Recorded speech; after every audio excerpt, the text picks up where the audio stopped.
Start మాట్లాడండి. ఏం జరిగిందండి?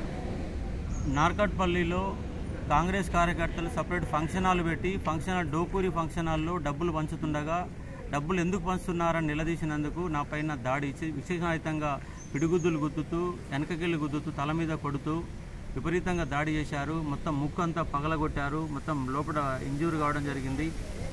అదే మాదిరిగా అమ్మనా బూతులు తిట్టారు. ఇక్కడ ఎందుకు వచ్చారంటే ఎంత ప్రజాస్వామ్యంలో అధికారంలో ఉన్న కాంగ్రెస్ పార్టీ డబ్బులు పంచుతూ ఓడిపోతున్న భయంతో డబ్బులు పంచుతూ ఒక అశోక్ సార్ పైన దాడి చేశారు. ఈ విధంగా ప్రతి పోలీస్ స్టేషన్ దగ్గర డబ్బులు పంచుతున్నా కూడా ఎలక్షన్ కమిషన్ పూర్తిగా విఫలమైంది. పోలీసులు పూర్తిగా విఫలమవుతున్నారు.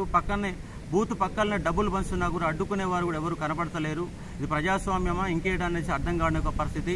ప్రతి ఒక్క దగ్గర డబ్బులు పంచుతున్నారు. నార్కట్పల్లిని అయితే ఘోరంగా కనీసం ఒక 200 మంది ఫంక్షన్ హాల్లో పెట్టి డబ్బులు పంచి ప్రతి క్యాండిడేట్ డబ్బులు పంపిన తర్వాత పోలీస్ స్టేషన్ పంపిస్తున్నారు.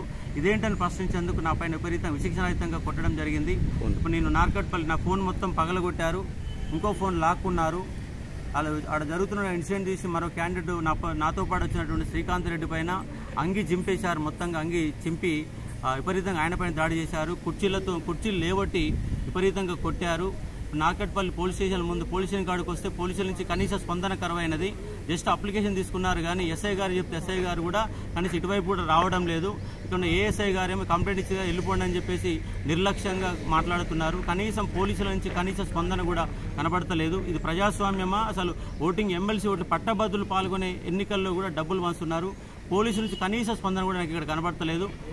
ప్రతి పోలీసులకు ఇదే విధంగా జరుగుతూ ఉంది. పట్టించుకుంటే వాళ్ళు లేరు. నేను ఎమ్మెల్సీ క్యాండిడేట్ని అశోక్ కుమార్, స్వతంత్ర అభ్యర్థిగా పోటీ చేస్తున్న నేను నా పైన విచక్షణరహితంగా దాడి చేయడం జరిగింది.